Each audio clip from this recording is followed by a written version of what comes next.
Welcome back, guys, or if you're new to my channel, this is Automotive Anonymous. That's the 2026 Hyundai Santa Cruz, but more specifically, it's an XRT, so it's the most off-road capable version of this Baja buggy that Hyundai has ever put out, and it's in one of my favorite new colors, Hampton Gray, which on a sunny day like today looks absolutely fantastic.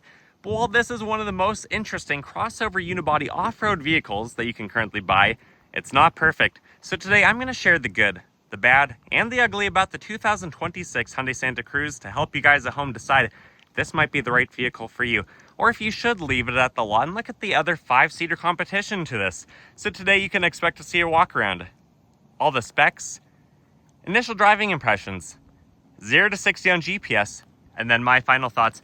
And huge thanks to Rob Green in Southern Idaho for letting me borrow this one for the day. I'll link them below if you're interested because they sell below MSRP, they ship all over the country, but also huge thanks to our channel sponsor, Lasfit, but more on them in just a few minutes. Let's dive right into this review. And thank you so much for watching car videos on YouTube today, but if you get anything out of this video, you like the XRT Santa Cruz, or you just appreciate the effort it took to make the video, please consider liking it, comment your thoughts and opinions below, subscribe if you haven't already. Thank you so much. But if you're new to Hyundai, or the Hyundai Santa Cruz, there's actually a few really cool things that you should probably know. Hyundai is a South Korean automaker, and they founded their motor division in 1967, and then the Baja came out for the first generation in 2022, and although it did have a refresh last year, basically a front-end facelift for the 2025 model year, for 2026, there aren't very many changes. These are still assembled in Alabama. Hyundai still sells a little bit over 30,000 of them every single year in the United States market, and a base model still starts at about $30,000. But this XRT is far from a base model. It's the 4th highest of the 5 trim levels. So before destination delivery and options, it's about $41,000. After all that stuff, this one stickers for about $43,000 before the Rob Green discount of several thousand. So for about $41,000, what do you get in the XRT Santa Cruz? You get a vehicle that has not yet been crash test rated for this new 2026 model year, but if I had to guess, I would suspect that this will still be a 5-star crash test top safety pick like it was last year. So not only does it have really good crumple zones to help protect you and your family and slow down the impact of accidents, but also has a lot of standard active and passive safety features. That's how manufacturers and brands and models obtain their top safety pick rating. So even the base model should have blind spot monitoring, a bunch of sensors, adaptive cruise, and lane keep assist. And I do have to say, after driving a few hundred different vehicles and a lot of the competition that Hyundai faces with this platform, this Hyundai system, especially the lane keep assist, actually works pretty good and is very competitive to a lot of the competition. But beyond all that, you get the XRT, so you get a big 2.5-liter turbo engine with over 300 pound-feet of torque. You get a dual clutch 8-speed automatic transmission, which is a lot of fun to drive. You also have these 29.5-inch all-terrain tires that have full tread and even the Snowflake Mountain Peak rating, meaning they are a legit all-season tire that's not shaved down. You get a truck bed, you get a leather interior, leather steering wheel, even a heated leather powered front seats, and a lot of other cool things that you'll just have to wait to see throughout this video. And then because this is based off of a unibody crossover and it's not a mid-sized truck, for being about the same size interior-wise and bed space as an actual mid-sized truck, it's a lot more compact, it's easy to drive, easy to park, and it drives better because it is a unibody construction. There's less body roll, but also fits pretty decently in this average size parking space. So overall, the Santa Cruz is about 16.25 feet long. The wheelbase is about 9.8, so it's very planted and stable, especially where it's about 6.25 feet wide and only 5.5 feet tall. And then because this one is totally loaded, it's probably the higher end of the spectrum, about 4,100 pounds. But despite that, this has an insane 1,411 pound payload capacity. That's hundreds of pounds more than a lot of the mid-sized trucks, believe it or not, especially the upper trim levels of the mid-sized trucks, which are the competitors to this, the off-road trim levels. And then it can tow up to 5,000 pounds. So you can literally buy 2 if you get a good deal from Rob Green, and you can tow a Santa Cruz behind your Santa Cruz if you really want to. And then it has a 351 final axle ratio, 8.6 inches of ground clearance, and it can do a full circle in about 40 feet. The last couple things to mention out here is that the gas door is located on the driver's side, and when you lock the Santa Cruz, the gas door locks, so you don't have to worry about the bums trying to siphon any of your 17.7 gallons of fuel. The way this one is rated, it can get up to about 18 city, about 25 on the highway. So your max road trip and range is as good as about 442 miles. And then it has a square stance all around. It's a 245 width, 60 sidewall, 18 wheel. I usually don't like silver and black combinations, but I think this one actually looks pretty good. And then it's a Continental terrain contact tire, and it has around 11 or 12, 30 seconds of tread. And then this is your key. You have lock, you have unlock, you have remote start, and you have panic button. But you can just leave that in your pocket because you do have proximity key features right here to lock and unlock the vehicle. The driver's side door panel feels very solid. It opens up wide. The visibility is overall pretty good in this vehicle. I always wish there was a little bit more surface area to the window, to the mirrors, but honestly, from my driver position, I can actually see out of it really nicely. And then, of course, like most vehicles, you have a slightly cheaper plasticky top trim piece, but then a really nice door card, leather-wrapped armrest with good stitching, bottle snack pocket, speaker, everything that you need. And then because this is the $43,000 MSRP XRT, all the options are clicked. It has all the buttons, ventilation, lighting stock, which these LED headlights up front look really nice. And then you have a leather wrapped steering wheel. Unfortunately, this one does not have a sunroof or a sunglass holder, but you do have XRT stamped into the really nice leather seat, which is heated. It gets warm and has power adjustments. But for just a minute, we need to talk about these floor mats. Huge thanks to my channel sponsor, Lasfit, not only for making videos like this possible, but for also building quality products that are usually about half the price as the other name brand competitors. So one of their main products are floor mats. Using my code AA20, you can get 20% off anything on their website through the rest of the year.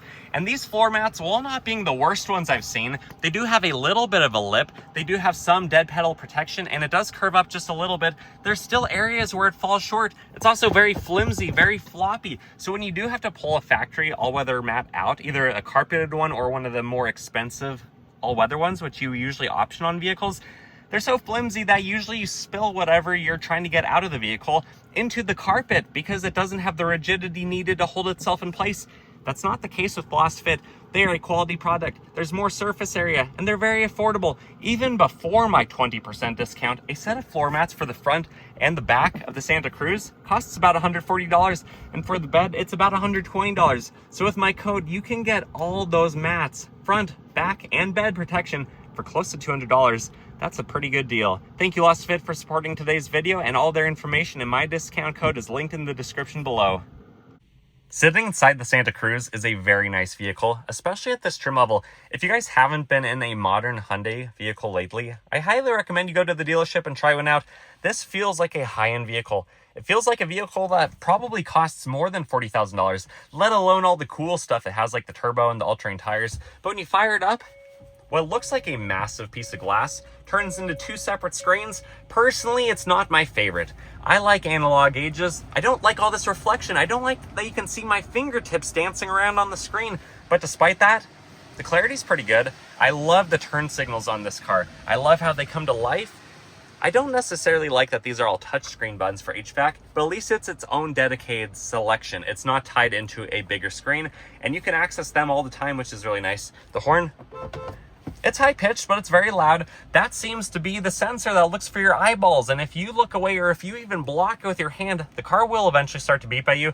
But I do have to say that the lane keep assist, cruise control, that works really well as long as you're in a normal mode. If you turn off traction control or go into sport mode, it will not let you use it. Ask me how I know.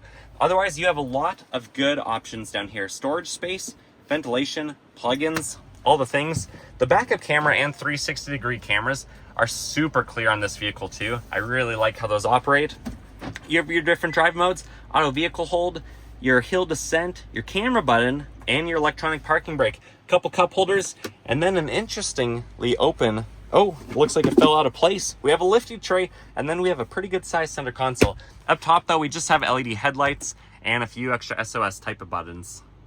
I do have to mention, because this is a unibody design and there's not a frame under the body tucked up underneath like all the other mid-sized trucks, kind of like the competition to this has a much bigger second row than a lot of the competitors, which is really cool. Door panel, it's nice materials. It opens up wide enough to maybe door ding your neighbor, so be careful about the kids opening it up too fast. But you have a cup holder, some shiny black piano trim, and then you're actually able to lift the seat up, which is kind of interesting, not something you typically find in a crossover. And even with the driver's seat further back than I would normally have it, I mean, I guess I can't get my knees to push into it, but I still have vents. I still have some plugins down there. And without a sunroof, I actually have about that much room above my head. A little bit more than I was expecting. Unfortunately, because this is a truck design, you can't recline the seats. There isn't the space for that. And it also doesn't have an armrest, surprisingly. But overall, these seats are cushy. They're comfortable. Look at the thickness. Look at the plushness to them. This is a pretty cool place to be. And I could certainly hang out back here, go on a road trip. So where are we going? Comment below. I think the rear end of the Santa Cruz, especially the XRT, looks really good. Of course, I recommend filling in the Santa Cruz with some black decals, but you can see it has the torque vectoring H-track with the 2.5 liter turbo.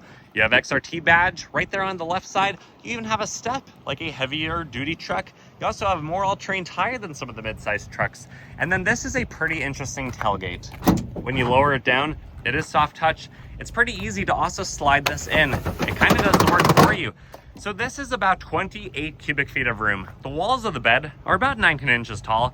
The depth of it is a little bit over 52, and then the width, depending on if you're counting from the wheel wells or the widest point, it goes from about 44 inches into the upper 50s. So overall, about 28 cubic feet is what you get, but you have some storage bins. You have some sliding tie downs. You have an LED light, some more tie downs on each corner. This is actually one of the most capable mid-sized truck type of beds that I've ever seen. You even have a spot for your Slurpee and your chili bowl. And if you have the Lasfit bed mat installed, you really don't have to worry about spilling it either, which is pretty cool. The passenger side of the Santa Cruz is also very nice. Materials are basically the same. You only miss a few of the controls that the passengers don't need to have. Unfortunately, one of those is the power options for the seat, but it's still heated, still looks really nice. There's not a whole lot of bolstering though, so if you go around a corner too fast, you will slide around just a little bit. But you have a huge storage tray. You also have a non-locking glove box, and it's about adequately sized for basically a crossover SUV that this is mostly based off of. But if we come around to the front, we pop the hood, I'll show you the 2.5 liter turbo engine. Under the hood is a 4-cylinder. It does have dual overhead cams, 16 valves, but it even has direct and port injection to help keep the back of the intake valves clean with the gasoline running over them. This is pretty stout. It makes 281 horsepower at 5,800 RPM and a massive 311 pound-feet of the twisty torque as low as 1,700 RPM. And it's actually a really good layout. It is transversely mounted like a front-wheel drive car, so it might be a front-wheel drive biased all-wheel drive torque vectoring system. But you can see the serpentine belt is down there. The alternator is next to it. You have the reservoirs on the periphery. You have a battery. You have a fuse box. You have the air filter right here. It goes into the Spinny Boy turbo in the back, quickly comes back around to the induction side on the front of the engine. I love how much of the turbo you can see just by looking underneath the hood. Ultimately, guys, I think this is a very stout powertrain, especially tied to the 2.5 liter dual clutch transmission. With that said, let's drop the hood, take it for a drive. Initial driving impressions of the 2026 Santa Cruz XRT. Let's get this thing up to speed. 2.5 liters turbo really gets you pretty quickly down the road. Anyways, visibility is very good, just like the Tucson. You can't complain too much, especially when you have technology like this for turn signals to show you exactly what's down the side. You don't even have to turn your head, although I still recommend you do. This is actually a very comfortable vehicle, and while these speakers don't necessarily seem to be an upgrade, they actually sound pretty decent because I think this vehicle is so well insulated. We do have a little bit of wind today, and these all-terrain tires really aren't kicking up very many rocks, surprisingly. So this cabin is actually pretty quiet if I would stop talking. Otherwise, because it's a Hyundai, everything is very well ergonomically designed, well pleasing, it's well placed. And honestly, for having over 1,400 pounds of payload, or literally 400 pounds more payload than the mid-size Frontier Pro 4X I just hopped out of, I'm amazed at how smooth this vehicle is. Being unibody, you really don't have a lot of body roll. It's pretty easy to get right up to speed. The 2.5 liters of turbo displacement actually sounds really good. And, you know, if you want a little bit more off-road capability, I'm sure you could always lift this. I'm sure there's aftermarket options. But as this sits, is this the perfect Subaru Baja Wilderness? For those of you who watch my Subaru stuff, it just might be. Overall, I'm having a lot of fun, but like most vehicles, I highly recommend you test drive them for yourself. Also check out the Maverick. Also check out the competition and the Tucson that this is based off of. and anything else that might tickle your fancy to make sure that you are buying the right vehicle for you. I really don't have any gripes about this. I think this is a pretty cool vehicle, and for a little bit over $41,000, you know, I think it might be worth it. But what are your thoughts? Comment those below. I'm going to go find the private road, and we're going to do a 0 to 60. 0 to 60 in the 2026 Santa Cruz XRT. Keep in mind, density altitude is about 6,000 feet above sea level, so depending on how well this turbo can compensate, it could be down to power up to 10%. Anyways, it's in sport mode, traction off. We're gonna do a brake rev and see what this thing can do. Oh yeah.